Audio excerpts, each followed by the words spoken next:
What did you learn from the Sulphate Strangler? Not what to be. Okay. I learned, it's equivalent of giving your 7-year-old child a cigar to smoke. Okay. I think it was a passed on from, I dearly loved the man and I think he was an amazing guy. But I certainly learned that I didn't want to be like that. And because he was over 6 feet tall? It wasn't a size issue, it was more of a lifestyle issue. Yeah, I know. He was 6'7", I think, or something. And he had 15 earrings in each ear and had a face sort of carved out of fast living. And he was an incredible guy, very clever, very funny, very sensitive and all those things. But he also had an inbuilt death wish, I think, from the day he was born, to live faster and more creatively than anybody else. So, and as a young child, and being quite clever as a young child, you'd notice that at the age of 14, you probably didn't, by the age of 35, want to be like him. So you knew? Well, I learned, I didn't know it at first, but I kind of quickly correlated a lot of information. I didn't necessarily want to live like that when I was that age. No, because when you grow up, in the beginning, it all looks cool, I think, what he did. Yeah, I think that, and also for what he was, it was very cool, you know. He was a cool guy, he was a beautiful guy. But I think, if you say there was any great significance out of my experiences of being young and having what some people may consider eccentric experiences, or experiences that are not necessarily normal, is one thing you learn is that you become wiser from them if you've got a strong head in the first place, you know. And I was never likely to be seduced into that kind of world anyway, because we weren't brought up like that, you know. Okay. We were brought up pretty sensible. So I think my dad introduced me to him because the Sulphate Strangler would benefit from the experience more than I would. Okay. Because I was quite a strong-minded young kid, and he was someone that was in need of looking after someone to help himself. You know? Okay, because then if he has some responsibility... Exactly. Okay, then... Yeah, so I think it was clever, you know. It's a sort of life experiments, but they're... it worked out well. They have their ups and downs, but they're good, yeah. And when did he pass away?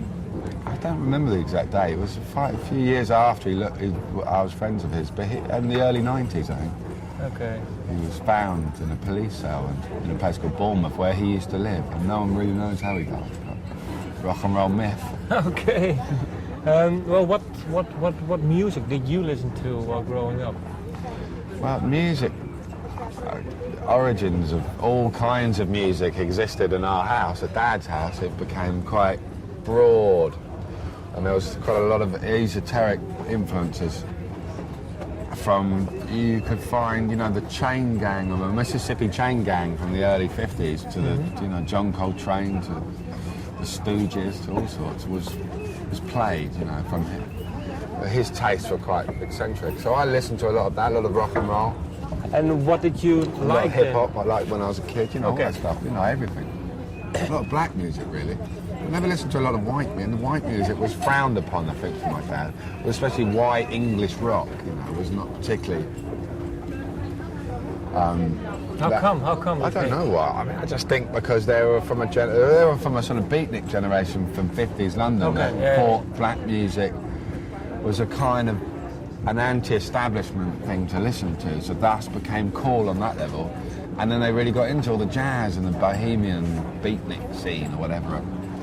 And there began a legacy of them liking a whole, kind of style of music. But I think the initial lures of that kind of music were because it wasn't the norm to listen to, It wasn't the sort of thing that everybody else was listening to, especially in 50s Britain. Black music was kind of considered pretty weird. Yeah.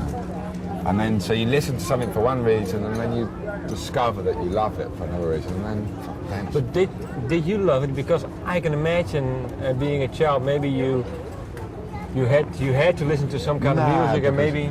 Because it was a kind of... It was a nice environment to listen to music. It wasn't like it was a cool environment to listen to music. There were musicians around, all listening to it, and it was cool, You saw these 6 or 7 people all stoned listening to music. It was cool. And you learn everything about it, and there was amazing jazz players and stuff. And Dad was a fantastic storyteller and fantastic at detail. So he'd explain every person related to every recording. So you wouldn't just listen to the music, you'd kind of sit there and live through it. And he would tell these tales and all this history that he knew about it. So it was incredible. It was a really great way to understand and learn about a really special part of modern culture, actually, and really what influenced the rest of all our culture now, especially from the turn of the last century in America to right to the 50s and 60s, created the architecture for all the stuff that happened throughout the 60s, 70s, 80s, 90s until now. And it really gave birth to it all. So especially jazz in the 50s, or probably jazz in the 30s when it was undiscovered, became all the reason the Beatles and everybody came around. So it was all really important. They were the sort of the pioneering footsteps of cool musicians, and musicians that were renegades. And is there one story that sticks out for you? Because you were saying your dad was telling you stories about these musicians, the records. Was there one story that you still remember to this day? Trying to think. I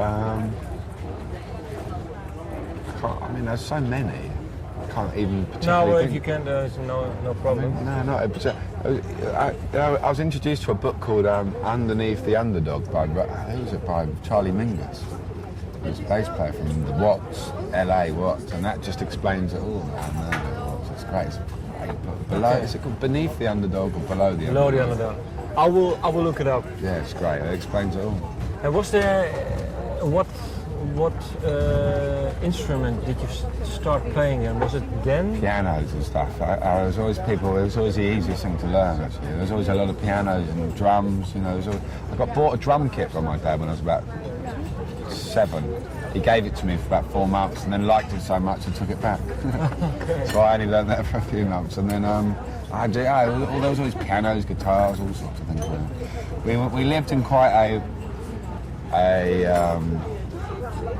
kind of well-to-do block, block of apartments in London, middle of London, in West London, and they were quite what we call posh. They were quite salubrious, is the word, and but there was a whole room dedicated to instruments, and regardless of who complained and what form of establishment turned up, he played with his band continually in this block 24/7. So there was always a band playing, to the I'm not considering anyone else's feelings, which on one level was a terrible thing, and I'd hate to have lived below or above that house.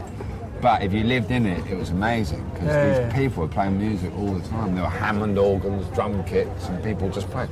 And it was a Victorian-built block of flats, so there was no soundproofing. No, it's really... To the point where even the policeman's second name became... The policeman, one particular policeman called PC Honey would come round and he'd knock on the door, come in and make himself a cup of tea. And he wouldn't walk into the room because everyone was smoking too much. And he even joined in? No, he didn't join. Yeah, okay, he didn't join. And did you actually like your dad's music?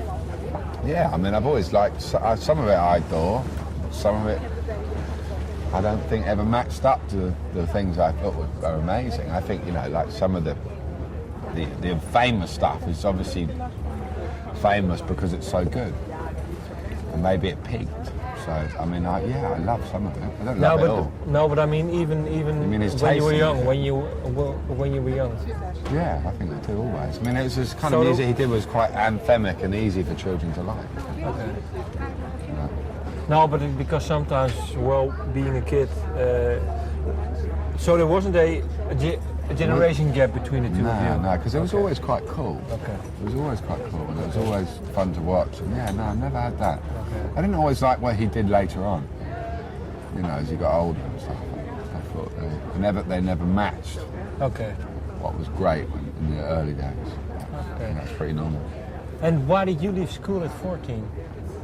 I didn't leave. I got forced. Forced I was thrown out. Okay. I don't know why. I mean, I don't know the reasons why. I had no particular problems at home or anything. I was just a bit proactive in being unactive, and I didn't really care for. I didn't embrace school warmly. How I come? didn't like the institutions. I don't know. I were claustrophobic. That's all I can say. I just didn't like. I couldn't. The kind of conditioning of school didn't really fit into the way I like to live. So I couldn't, the whole system of it, I just didn't, I rejected really early on. It wasn't like something I did as I got older. I was just from the age of 7 or 8. I disliked the process of school, so I was just naughty. Have you ever regretted or? I can't continually, yeah, and I think education is so incredibly important, yeah. Now, because your own son, let's say, if I've got a little son, and I'd never even consider the idea of never encouraging him to be. I regret, because I was always cleverer than most people in my school. I was always quite bright, and I always naturally could do. I was never that academic, but I was just clever, I was always much wordier than everybody else, and I was quite well read. And so I was kind of a bit, what's the word? There's a word, laissez-faire, or a bit cocky. A bit kind of, I don't really care. And I regret that, yeah, I regret not doing. When did you start to regret it? Was there one thing that happened, or? Not necessarily. Do you know what I regret in terms of, as you become older, in terms of being able to concentrate, discipline. Okay, yeah. And for instance, doing a degree or being to university, I think really gives somebody young a sense of focus, and I really regret that, because I think it's a really productive thing to go and get your arse kicked. And I think there's stages in your life where you need to get your arse kicked, because everyone is just to configure a human being, because a human being is a massive sort of greed and things, and if you don't kind of try and push that person into, there are certain restrictions a human being needs, and there's a certain amount of direction and encouragement and all those things that it's definitely needed, and it's to be encouraged. And if you have to, let's say, if you can do it over again, what studies would you have chosen? English, probably. I would have gone back and done some English-related thing. Why? Just like books, reading, writing, and stuff like that. Being something to do with poetry or some shit like that. Just writing. And during all these years, did you play an instrument always? Were you always into music? Or was it something that happened, let's say, the last 10 years, 5 or 10 years? I was always into music. I always played I play quite poorly anyway. I'm not really a great musician. I can play enough to write music. No, but that's what I mean. Yeah, I always sort of did. I was never that confident at it probably until now. I think I'm probably feel like I'm pretty established, because I'm in my second album and I've been through the whole process, and I'm probably a bit scared of being related to someone famous that's sort of just being well considered and all. There's a hard comparison to live up to sometimes. So it takes you a while to confirm I'm pretty good at this, or I know what I'm doing now. But did you hesitate because of it? Yeah, I think, hesitate's a different thing. I was lazy, so it all gets mixed up into lots of stuff. So I don't know if it's hesitate, because I never tried, so I wasn't hesitating. So until you try and until you taste the first little bit of success and whatever personal level it is, you never really move forward. And by moving forward, you have to be brave, and then you have to stop anticipating what failures you might encounter. That's the first thing that disencourages you, but you don't always know that in your head. But you're scared of failing. Everybody is, but you don't know that. And that manifests itself in various forms, and you don't always conscious of the fact that's what prevents you from actually trying to move forward. But when did you decide to actually be brave? You don't decide. I just did. I actually did, and then I.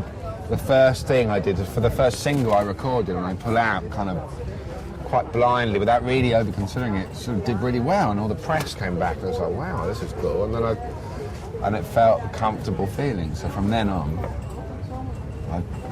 you thought, well, now. I enjoyed it, and it just comes natural, and it's something I enjoy, and it's autonomous, or whatever the word is. You know, you're in control of most things related to it. Which is always bad at fitting in with any other system. Yeah, okay, that's true. I was wondering I've read some reviews, but how would you describe your music? How would I describe it? Yeah, because I don't know, really. Just well, your idea of it and what it is always something different. You know, your reasons for doing it are to sound like various people you want to sound like, because no one. Whatever you paint, whatever you act like, whatever you do, you've always got a kind of archetype in your head.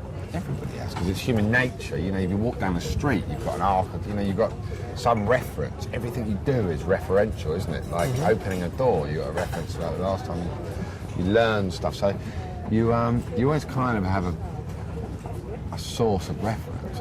You know, and you want it to sound like that as much as possible.